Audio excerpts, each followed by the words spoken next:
يا أخي تعيش عمرك كله تعيشه وأنت تقول قل هو الله أحد، وتصلي التراويح وتبكي في رمضان، وتيجي آخر السنة 25 12 26 12 تقول للناس ميري كريسمس. يا أخي أين عقلك؟ أين عقلك وفهمك؟ الله جل وعلا أعظم سورة عندنا سورة الإخلاص، قل هو الله أحد تساوي ثلث القرآن، يعلمنا ربنا ويربينا إلى واحد، وتيجي تروح تهني هؤلاء الناس بميلاد ابن الرب. يا أخي أنت عاقل؟ أنت طبيعي يعني فاهم الدنيا؟ كيف يمكن أن تثبت أن لله ولدا وهو جل وعلا يقول ما اتخذ الله من إله وما كان معه من صاحب، ما اتخذ الله من ولد وما كان معه من إله. هؤلاء الناس العقلاء يدركون هذا المعنى. فتوحيدنا وعقيدتنا أصل ديننا، أصل الشريعة التي جاء بها النبي عليه الصلاة والسلام. وإلا كان بسيطة، كان أبو لهب قال يا محمد أنت بس عاوز لا إله إلا الله، نقول لا إله إلا الله.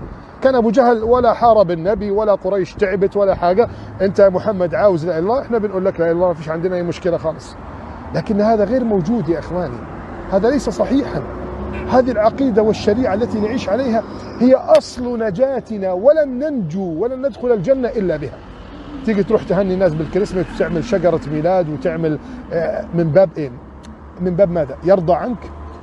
ولن ترضى عنك اليهود ولا النصارى حتى تتبع ملتهم، لن يرضوا عنك. طب أنت بتعمل كده علشان إيه؟ عشان تبان قدام الناس إنك برستيج وإنك واحد مواكب للموضة؟ يا أخي هذا لن يغني عنك من الله شيئا. يا أخي يقول الله جل وعلا تكاد السماوات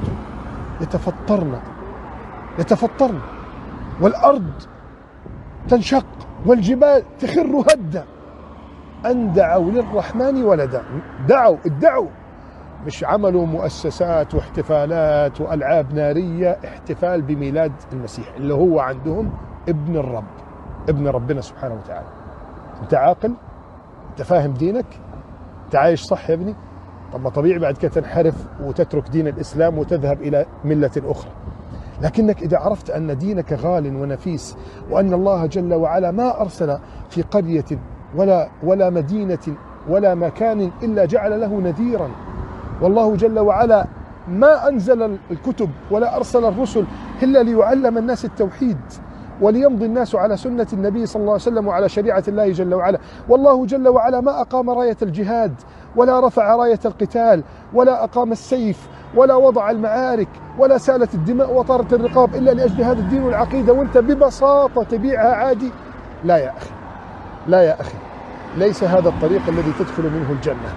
والنبي صلى الله عليه وسلم يقول والله لا يسمع بي أحد من هذه الأمة يهودي ولا نصراني ثم لا يؤمن بالذي أرسلت به إلا كان من أهل النار.